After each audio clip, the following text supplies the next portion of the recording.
자, 계속해서 미국 국채 금리 상승의 영향으로 달러 인덱스 상승해주고 있는 모습, 오늘은 90.82포인트를 기록을 해주고 있으며 미국 증시 같은 경우 다우는 하락, S&P 500과 나스닥은 약간 상승하고 있는 모습이 비춰지고 있습니다. 자, 그런데 금은 오늘도 호되게 얻어 터지고 있는 모습이 보여지고 있고요. 비트코인은 어제 한때 44,000달러까지 떨어졌다가 48,000달러대까지 반등, 지금은 다시 한번 흔들리고 있는 모습이 보여지고 있습니다. 자, 그런데 이렇게 전체 암호화폐 시장이 와들와들 떨리고 있는 가운데서도 에이다 같은 경우는 계속해서 치고 올라가고 있는 모습이 보여지고 있습니다. 대단하죠? 이건 뭐 거의 비트코인과 디커플링이라도 된 것 같은 그런 모습을 보여주고 있는데, 에이다 팬분들이라면 아시겠지만 에이다 전고 뚫었죠? 전고가 1달러 15센트에서 18센트 정도 거래소마다 차이가 있겠지만 그 정도 구간이었었는데 역대 전고를 뚫어버린 에이다라고 볼 수가 있겠습니다. 이제 사토시 차트 상에서만 역대 전고를 뚫게 되면은 날아갈 수 있게 되지 않을까라는 기대감을 가져보면서 오늘 소식들 시작을 해보도록 하겠습니다. 자, 첫 번째로는 국내 소식 몇 가지 준비를 해봤습니다. 자, 한국에서 암호화폐 같은 경우는 뭐 사기다, 스캠이다 라는 인식을 갖고 있긴 하지만은 그럼에도 불구하고 한국 사람들이 하루 동안 암호화폐 거래소 앱을 사용하는 시간은 100만 시간을 넘어간다라고 하는데요. 이 100만 시간 같은 경우는 단순히 업비트, 빗썸 이용자들만을 대상으로 조사를 한 것이기 때문에 실제 시간은 훨씬 더 높을 것이라고 생각을 해볼 수가 있겠습니다. 자, 어마어마하죠. 모르긴 몰라도 남들 몰래 숨어서 거래하고 있는 사람들 숫자가 꽤 되지 않을까라고 예측 정도는 해볼 수가 있겠습니다. 자, 그 다음엔 지나가다가 이런 기사도 있어가지고 포함했는데, 비트코인 B2 하다가 망하면은 개인 회생 신청이 될까 안 될까? 당연히 안 된다라고 합니다. 여기 계시는 이분 아이디도 인생 망한 놈이라는 아이디를 쓰고 계시는데요. 이 B2 같은 경우는 절대로 저는 추천을 하고 싶지 않습니다. 물론 B2 해가지고 크게 성공한 사례도 있죠. 근데 망한 사례가 훨씬 더 많다라는 것을 기억을 해주실 수 있으면 좋겠고, 자, 그 다음에 많은 사람들을 발끈하게 만들 수 있는 기사이기도 합니다. 근데 이거 확정은 아닙니다. 확정은 아니기 때문에 벌써부터 화를 내실 필요는 없는데 이런 가능성도 있다더라 라고 생각을 하시면 될 것 같습니다. 자, 비트코인 내년부터 손절해도 세금 부과? 아니, 이게 뭔 소리야? 자, 기사 내용 잠깐 읽어보도록 하겠습니다. 뭔 말인지.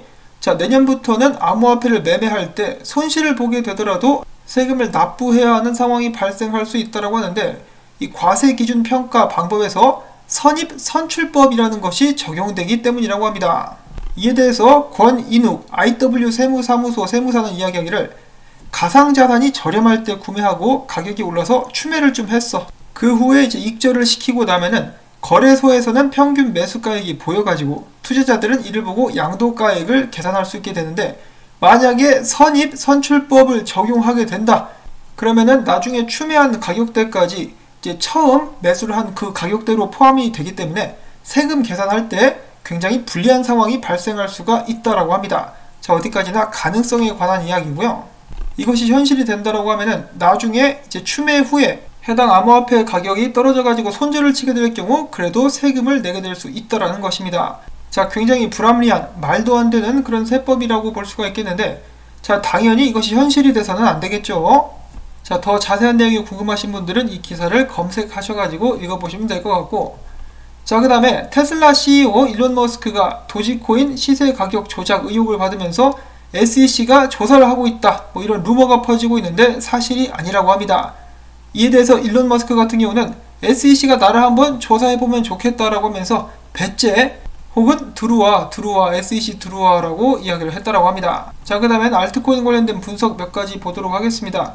자, 비트코인과 이더리움 차트가 좀 비스무리하게 보이는데, 비트코인이 안정적으로 반등을 해줄 수 있다면 이더리움도 단기간에 1800달러까지 반등해줄 수 있을 것이다 라고 기대를 하는 분석이 있었고, 마찬가지로 비트코인이 제대로 반등을 해주고 크게 하락하지 않는다면 이 포카닷 같은 경우 50달러까지도 크게 지금부터 반등 및 상승을 해줄 수 있을 것 같다라는 분석이 나오기도 했었습니다. 자, 그런가 하면은 비트코인이 흔들리든지 말든지 올라가고 있는 코인 에이다도 있는데요. 지금 에이다를 보시면은 달러 가격은 전고를 돌파했고 사토시 가격은 한 이 정도에 와 있는 그런 상황이라고 볼 수가 있겠습니다.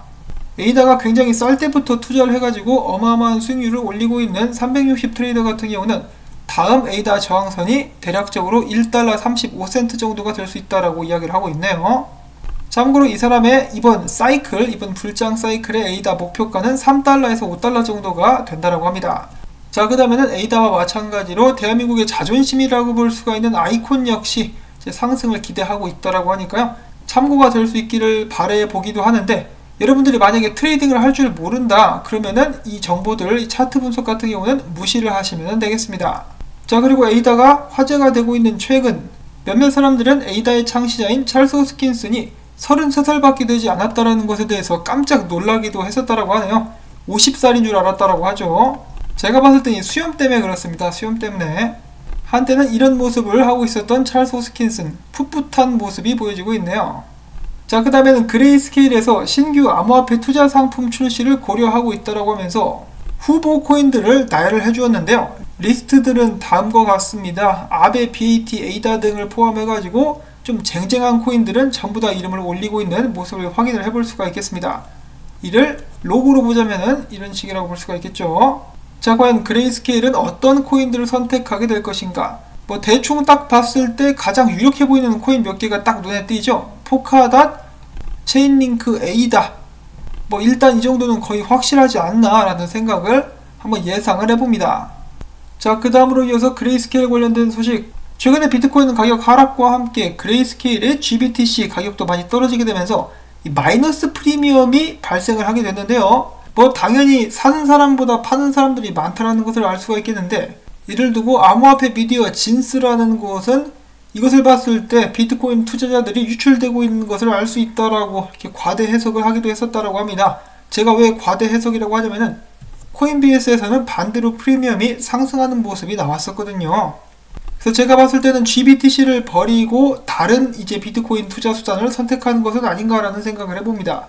이를테면은 캐나다의 ETF 같은, 혹은 이 GBTC보다도 더욱더 수수료가 싼 OBTC, 그 외에도 여러 수단이 있기 때문에 굳이 프리미엄을 주면서 비트코인을 매수하겠느냐. 뭐 로빈후드 같은 경우도 조만간에 비트코인 출금도 가능하게 만들 것이라고 하고 있기 때문에 굳이 이제 이것을 확대 해석할 필요는 없지 않나 라고, 또 저는 희망적인 희망 방어를 한번 돌려봅니다. 희망 회로가 있고 희망 방어가 있죠. 희망 쉴드를 한번 펼쳐보고, 자, 그 다음에 쭈기용 대표는 계속해서 이렇게 이야기를 하고 있는데요. 또 다른 코인베이스에서의 비트코인 대량 출금이 감지가 되었다. 금액대는 48,000달러대. 기관들은 지속적으로 비트코인을 매수 중이다 라고 쭈기용 대표는 이야기를 하면서, 이번 하락은 고래도 팔지 않았고 채굴자도 비트를 팔지 않았으며 기관 수요가 줄어든 것도 아니기 때문에 내가 봤을 때는 지금 현재 국채 10년물 금리 인상 때문이다 라고 이야기를 해주고 있습니다. 그러니까 한마디로 봤을 때 일시적인 흔들림일 수 있다라고 보고 있는 것이죠. 이 금리가 안정세를 찾게 된다면 비트코인 가격이 바로 튀어오를 수 있지 않을까라고 기대감을 한번 가져봅니다.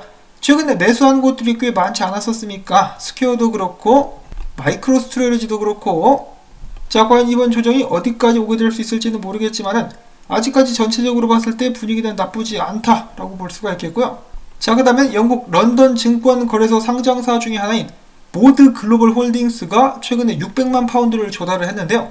이걸로 전부 다 비트코인을 사면 좋겠습니다만 그렇게는 안 하겠고, 다만 현금 보유량의 10% 수준에서 비트코인 매수도 지속적으로 확대해 나갈 계획이다라고 밝혔습니다. 자, 그 다음에는 비트코인 분석 나온 것들 한번 쫙 모아봤는데요. 자, 일단 비트코인에게 가장 중요한 지지선 같은 경우는 45,000달러라고 볼 수가 있겠죠. 일단 거기에서 밀렸다가 다시 올라온 모습이 보여지고 있긴 한데, 만약에 이 자리를 지켜낼 수 있다 그러면 이 쌍쌍바가 생각나는 이름 쌍바닥을 지켜주게 되면서 반등이 예상될 수가 있겠는데, 그 다음으로 주목해야 될 구간대는 52,350달러.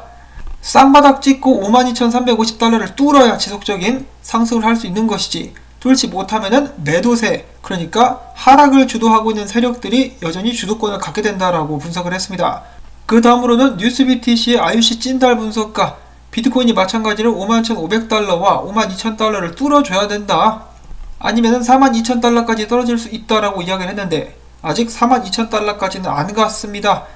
자, 과연 비트코인은 역경을 딛고 일어나서 5만 달러까지 갈 수 있을 것인가? 트위터의 유명 분석가 중에 한 명인 블런츠라는 분석가 같은 경우는, 자, 이 비트코인이 반등을 하려고 하긴 했었으나 영 신통치 않았다. 결국은 또 다른 낮은 고점을 만드는데 그치고만 비트코인. 나는 주말 동안에 비트코인이 한번 그리고 알트코인들과 함께 펌핑을 줄 거라고 생각을 했었는데 지금 봤을 때는 좀 상황이 안 좋다. 오히려 주말 동안에 더 크게 떨어지지 않을까 싶다라고 이제 좀 부정적인 관측을 내비쳤었습니다. 360도 트레이더 같은 경우는 비트코인이 지난 5일간 25% 정도 떨어지는 모습을 보여주었었는데 만약에 일본 기준으로 높은 볼륨과 함께 반등할 수 있다면 이 추세의 전환을 한번 기대해 볼 수도 있을 것 같다라고 이야기를 하기도 했었습니다. 그런데 아직까지는 그런 강력한 모습이 보여지고 있지 않습니다. 비트코인 정신을 좀 차려야지 이 자식아. 그 다음에 칼리오라는 분석가 같은 경우는 지금 현재 비트코인 움직임에 2017년도 때 비트코인 움직임 프랙탈을 적용을 시켜봤는데 대체로 이렇게 잘 맞아떨어지고 있죠, 흐름이. 근데 이대로 간다 쳤을 때 비트코인이 4만 달러까지 한번 떨어진 후에 지속적으로 상승할 수 있지 않을까라는 예측을 남기기도 했었습니다. 결국 비트코인은 반등에 실패하고 42,000달러 혹은 4만 달러까지도 떨어지고야 마는 것일까요? 다만 지금이 불장이라는 것을 감안하게 된다면 이는 어쩌면 저의 매수 찬스가 될 수 있지 않을까. 근데 또 이 떨어지는 칼날 잘못 잡으면 어떻게 되죠? 지갑에 구멍이 송송 나게 될 수 있기 때문에 조심해야 되겠죠. 조만간에 미국에서 경기부양책에 관련된 더 많은 소식들이 나와주게 된다면 비트코인에게 어느 정도 힘을 실어주게 될 수도 있지 않을까라는 생각을 한번 해보면서 오늘 영상은 여기서 또 마무리를 짓도록 하겠습니다. 여러분들께 이런 정보들이 도움이 되셨다. 그렇다면 수고했다는 의미에서 토마토밭에 된장찌개 뿌리기 오늘은 광고 시청을 통해서 부탁을 전해드리면서 저는 다음에 새로운 소식 가지고 인사를 드리도록 하겠습니다. 안녕히 계십시오.